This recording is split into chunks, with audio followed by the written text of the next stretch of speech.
let's talk about relevance. Use now and then just look for proof later on. That is not how due process works. Hindi po dapat natin pinapayagan yan. Moving on to my second point, Your Honors. Let's talk about relevance. It is our position that the requests of the prosecution are in fact fatally overbroad. Bakit po fatally overbroad? An impeachable offense is an act or omission committed while the public official is occupying an impeachable office, not before being elected or appointed to such position. Again, Your Honors, those are not my words. Those are the words of the Supreme Court in Duterte versus the House of Representatives. That is controlling and that is the law of the land. Yet here, Your Honor, today, the prosecution is requesting for documents spanning almost 2 decades, almost 20 years, dating as far back as 2007. Your Honors, it is a fact na noong 2007, ang respondent ay vice mayor pa lamang. Definitely not an impeachable office, Your Honors. How is that relevant? It is the position of the defense that it is not. In fact, what that is an unlimited search throughout a person's financial history. That should not be allowed. Your Honors, if a subpoena is not narrowly tailored, it is oppressive. For these reasons alone, we are of the position that the request should already be dismissed. Nonetheless, if the impeachment court were to extend its utmost liberality, which the prosecution have asked for in their memorandum, we'd like to point out, Your Honors, that Congress itself, the Senate and the House of Representatives, enacted laws that specifically prohibit the disclosure of these information that the prosecution is asking for now. Let us go through them one by one. Let's start with RA 9160 as amended by RA 11521, which is the Anti-Money Laundering Act. Let us go through them one by one. Let's start with RA 9160 as amended by RA 11521, which is the Anti-Money Laundering Act. Your Honors, the prosecution is asking for covered transaction reports, suspicious transaction reports, financial intelligence reports, again, spanning almost 2 decades. However, it is clear under Section 8A, which we are flashing on the screen right now, na bawal po yun. Disclosure is prohibited under this provision, Your Honors. It is in black and white. Meron po bang exception? Wala po. Impeachment is not an exception. Had Congress wanted to make impeachment as an exception, madali lang naman pong ilagay yun sa batas. Pero hindi po iyon nagawa. Now, in fact, I also have here copies of the Financial Intelligence Report and another report from the AMLAC, the Information Management Analysis Group, which were already marked as exhibits, Your Honor. And it's in the records of the court. Exhibit D2-8-P1, where it says specifically that it should not be, the information should not be used as evidence in formal proceedings, Your Honors. Clearly, Your Honors, to compel AMLAC officials to disclose such information would be to compel them to violate the law. Let's move on now to the tax records, Your Honors. Prosecution is asking for tax records, so let's look at the tax code. Section 270 of which criminalizes disclosure of taxpayers' information. Meron po bang exception sa batas na ito? Meron po, but it is limited. Kasama po bang impeachment? Hindi po.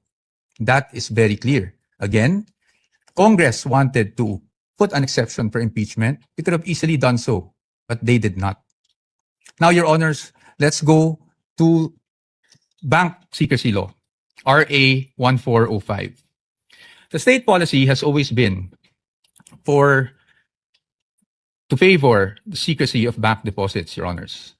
Dito, while we recognize that impeachment is in fact an exception, Your Honors, we submit that this exception is not automatic.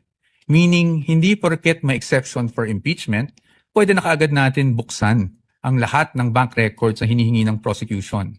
Why? Because, Your Honor, this exception does not dispense with constitutional safeguards. It does not abolish the right to due process. So dapat po, meron pa rin tayong basihan. If you look at the articles of impeachment, wala naman po doon na nagsasabing yung sinasabing unexplained wealth coming from, even if it was an illegal activity, ay pinasok sa isang specific account. In fact, Your Honors, this exception does not automatically mean that we should permit a fishing expedition. Yun nga pong mga bank account numbers na nakaspecify sa request for the issuance of a subpoena, ang aming posisyon po dyan, yan po ay nakalap doon sa illegal disclosure, with all due respect, na ginawa ng AMLAC before the Committee on Justice.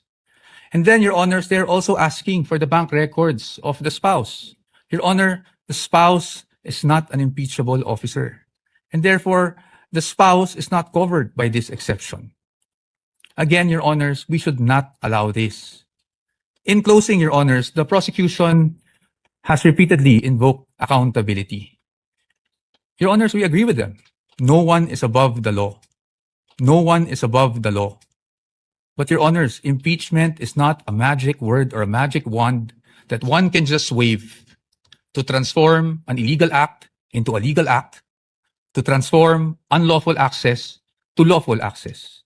And that is why the defense has taken the position that the prosecution's requests must be denied. Allow me to explain, and let me begin with constitutional points. Our first point, Your Honors, due process. Impeachment is primarily a legal and constitutional procedure with political characteristics. It is sui generis, but it is not a purely political proceeding. Ibig sabihin po nun, the Bill of Rights, especially the due process clause, applies in all stages of the impeachment process. Your Honors, those are not my words. Those are the words of the Supreme Court in Duterte versus House of Representatives. And that is the law of the land. When we speak of due process, we offer a simple proposition that evidence must be present to support each and every accusation. Pero hindi po yon yung nangyari dito. Balikan po natin kung saan nagsimula itong proceeding na ito. I have here with me, Your Honors, copies of the Saballa and Cabrera complaints, both filed before the House of Representatives. Both accused the Vice President of allegedly amassing unexplained wealth, both with voluminous attachments, yet not one attached a document to support that accusation. Not a single financial transaction record, not even a single SALN.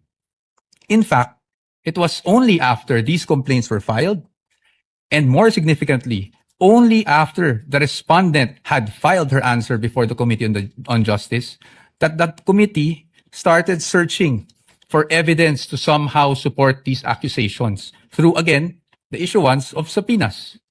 Your Honors, we objected then, and we are still objecting now, because with all due respect, the position of the defense is that is the very definition of a fishing expedition. Your Honors, in our legal system, it is not permitted to accuse now and then just look for proof later on.